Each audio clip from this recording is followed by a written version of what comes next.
welcome back to my channel. So today's video, I'm gonna get right into it. This set was a little bit different. I used a little bit of a different process, as you can see, a little sneak peek.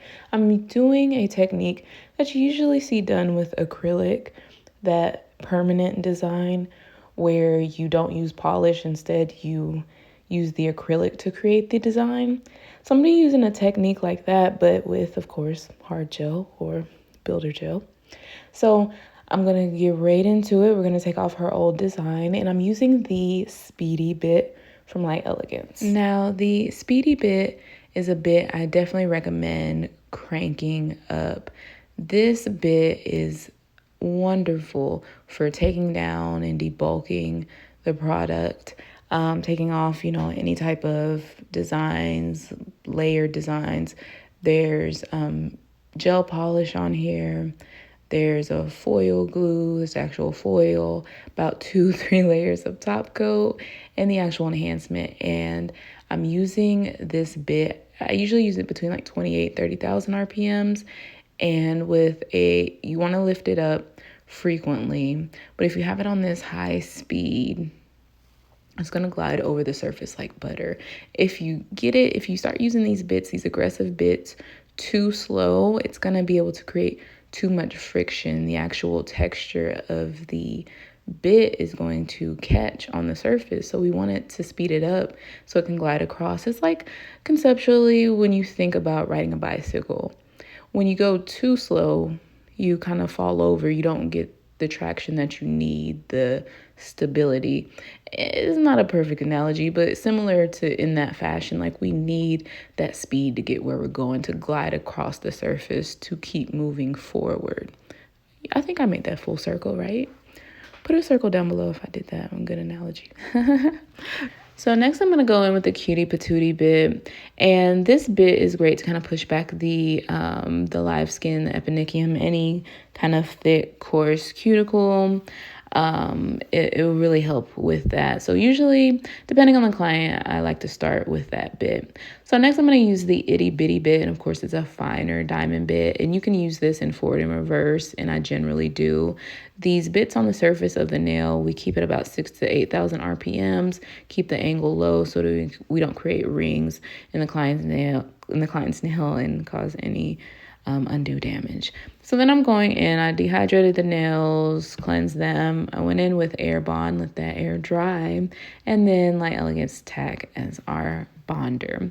So we're going to use Delicate Peach Builder. It's the new builder from the Lexi line, Light Elegance. So I'm using their number 6 brush. This is a Light Elegance video, guys. Okay, let's not act like it is. So I'm using the LE gel polish brush. I applied a slip layer, which I generally do when we have a product that is a thicker viscosity. When you're applying that slip layer, you're going to get a little more drag to the brush just because it's not as thin to polish on. And that can be, depending on your gel application style, a little bit tedious.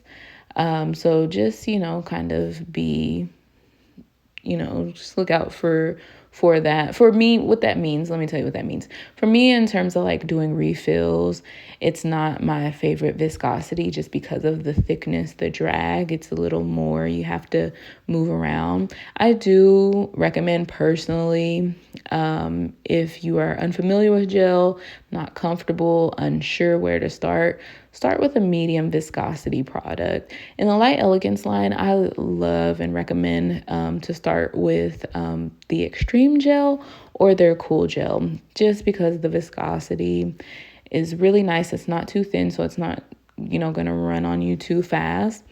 Simultaneously, it's not too thick, so you really get the benefits of gel. And I think one of the biggest benefits of gel is the fact that there's opportunities for self-leveling, which means it plays nice with gravity, it respects gravity, and that means a lot of the work is done for you, and you can manipulate it really, really easily.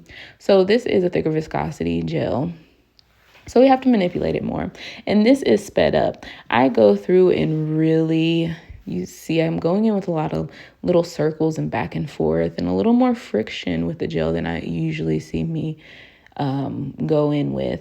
And that's because of the thickness and the viscosity.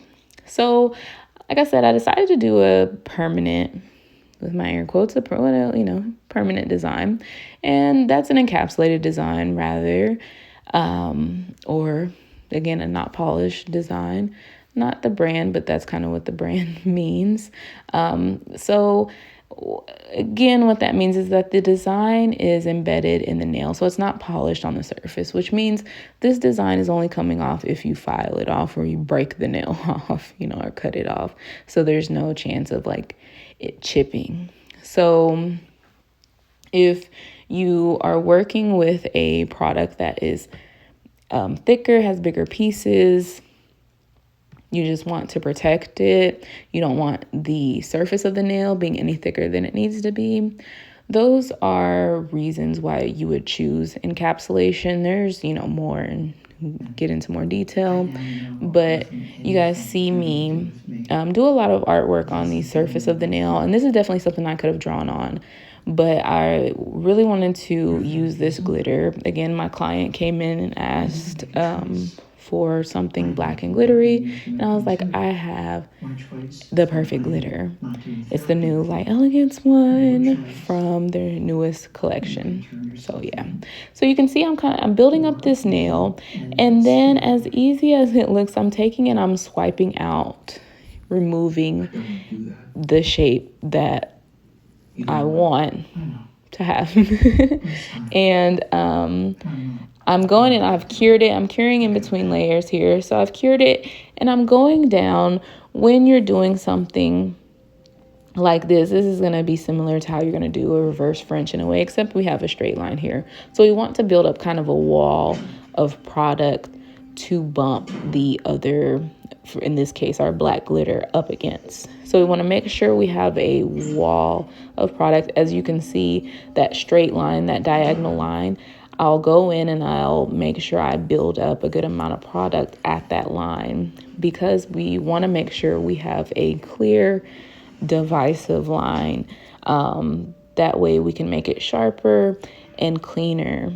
If it's one not, you don't have a thick enough kind of next, it doesn't have to be a nail bed color, but in this case it's our nail bed color, our delicate peach. If that delicate peach isn't thick enough, it's going to be hard to get it crisp because we don't have a clear definer of where one product ends and the other begins.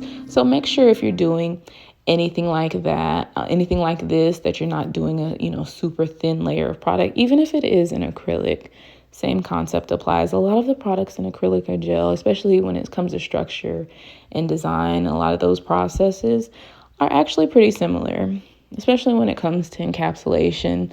Encapsulation with hard gel and acrylic, they really are very similar processes. So you can see that client, she had touched the lamp, so it got crazy. So I'm just wiping the nails off with Pro Cleanser and the LE Pro Cleansing wipes, and they are lint free. And the reason I'm wiping them off is because I'm going in and creating our sharp shape.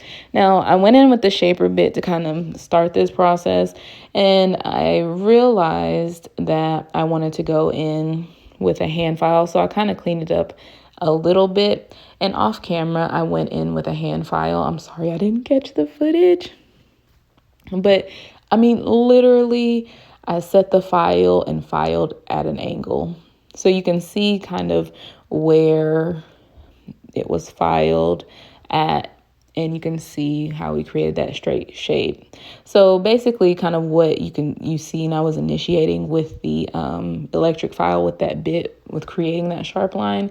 I just did that same thing with the actual hand file. So you can see like a divot in there, and it was not filed into a nail. There's still product on that nail. So it's absolutely fine. So then I'm taking the gel polish brush and I'm taking the black buttercream, which it's a staple, it's a must-have, just white, and I believe it's black tie. You gotta have them. you gotta have them. So I'm using the stripey brush just to kind of define the Selena Ride In stripey brush, just to define that angle, that corner, just to make sure it's sharp and crisp. And then I cured that. After I cured that, I'm gonna go in with the glitter. In this case, it is Tall, Dark, and Handsome, and it's a beautiful black glitter. And it doesn't pull silver. Like, it's catching the light.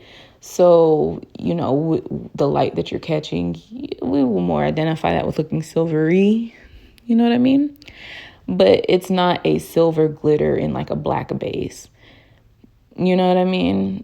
I get disappointed when there's like, oh, that's a black glitter. And then it's just like a silvery looking black gray situation.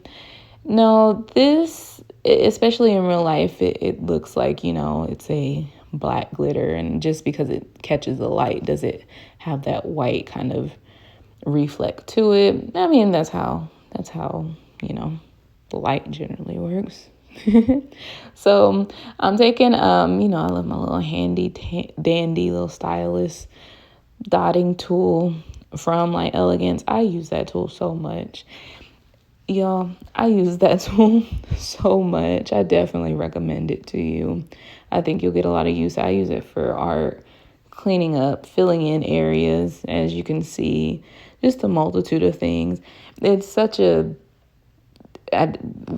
when I got it, I didn't think much, you know, of it. I didn't have nothing planned for it, like maybe a tiny dot sometimes. I use it so often. So now you can see I'm applying this glitter and I'm bumping it up next to that line. And you can see hopefully the importance of, like I said, making sure that we had a little wall. We had enough product built up in that peach, that nail bed color. Again, that's just the example. You can take this concept and, you know, use different colors, different things. Like I said, even a different medium.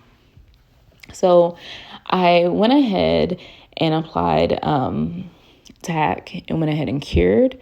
The reason I did that is because now I am encapsulating the nails and I want to make sure that we have good adhesion from one layer to the next. Now, if I didn't wipe these nails off to, you know, file them and clean them up and do all that, then I wouldn't have, you know, done the tack step. But because I did wipe off the tacky layer and I started messing with them and filing on them, and who knows, I just want to make sure we have great adhesion.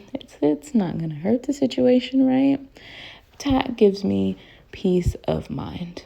So I'm encapsulating with Cool Gel, and it is the clear Cool Gel, of course, which the clarity is amazing. Again, Cool Gel and Extreme, the clarity is fantastic, and again, I definitely recommend. So I went ahead and encapsulated. I did file and shape off camera. You know, spoiler, perfect files from Light Elegance are great. They really are. I really do like them. So I'm pulling out some crystals. These are graphite crystals. They're, of course, a high quality glass crystal. And I'm using the Light Elegance nail glue to apply these crystals to the nail. And that ensures that I get them tacked down. I get kind of this chemical adhesion first. So I'm allowing that to dry and position this where it needs to go. And like I said to my client, she didn't have anything specific in mind, just something, like I said, a little more, you know, can I speak? Do you think are these simple? Do they look simple? Like, oh, those are some simple nails. They don't, right? Did I give my client what she wanted? I don't know. No, she liked them, I think. So I'm just kind of going with the flow. I wanted to do, you know, I wanted to leave a lot of the nude on the nail. I didn't want to cover up too much of the nail with black crystals, especially because they don't catch light exactly the same.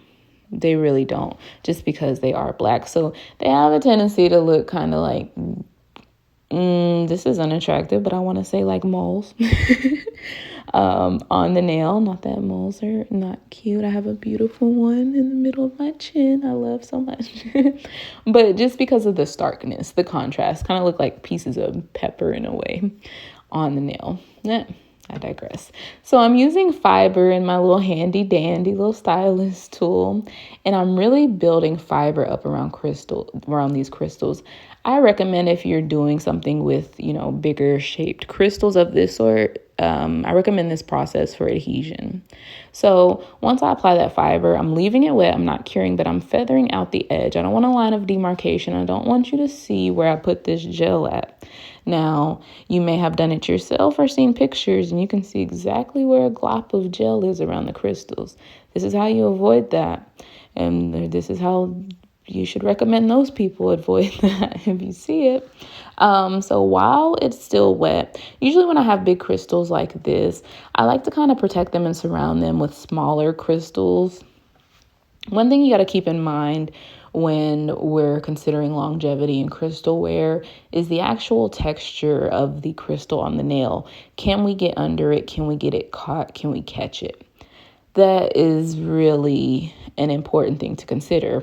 If you have a sharp edge where the crystal meets the surface of the nail and we get a 90-degree angle, or any type of lifting, because crystals are flat and the surface of the nail is curved. So it's not going to perfectly, especially if it's a bigger size, to sit flush with the nail. So that leaves areas that could be hanging off and allow for things to get caught underneath it. We need to fill these areas in, albeit with, gel or gel crystals, beads, things like that. We need to make sure we don't have these big hanging like gaps and edges and ledges.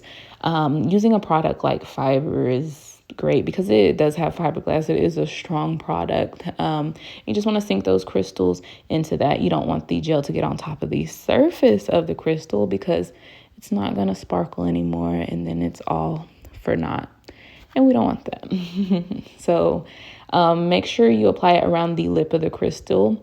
If you're using this, if you're using fiber to adhere your crystals, make sure you are generous with the gel because the gel has to physically hold the crystal down. So it has to basically kind of hold the neck of the crystal, if you will. It has to go around the lip of it and actually hold it down. So like I said, make sure there's actual gel coming over the edge of the crystal, but not on top of it, so that we lose, that sparkle, that shine.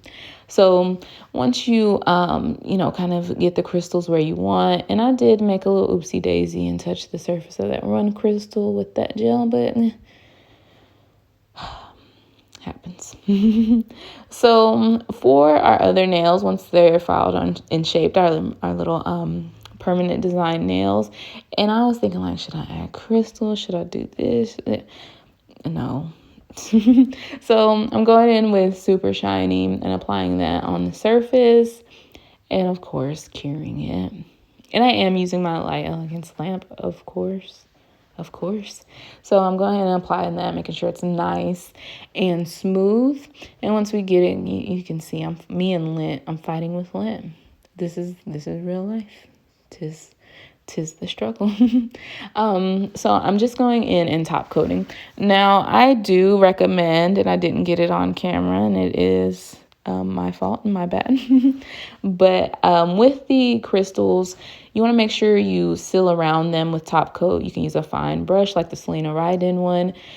Make sure you seal around them, as I was mentioning, up to the edge, but not on the surface. But I recommend using a no wipe top coat. But like I said, I didn't get to catch that on camera. Once you go ahead and seal around those crystals, you're good to go. So this is our final look, you guys. I really enjoyed this. It was a different way than I usually use gel. I mean, it was nothing crazy, but it kind of gives me, throwback feelings of, using acrylic, like I said, to create that permanent design in the nail, to file that shape in. Of course you can do that with gel, especially with a thicker viscosity product that's not going to self-level, so you can keep a nice shape. Of course, this is great for reverse Frenches, and you can do other things with this and not just, a straight line or, a French. So I definitely encourage you to play around with their thicker viscosity, non-self-leveling products to create permanent designs. Please leave a black heart emoji down below and make sure you check out Light Elegance's website for their new collections, and definitely Tall, Dark, and Handsome, this beautiful black glitter. Leave the black heart. Don't forget to thumbs up and subscribe. I would really appreciate it. Thank you. Bye.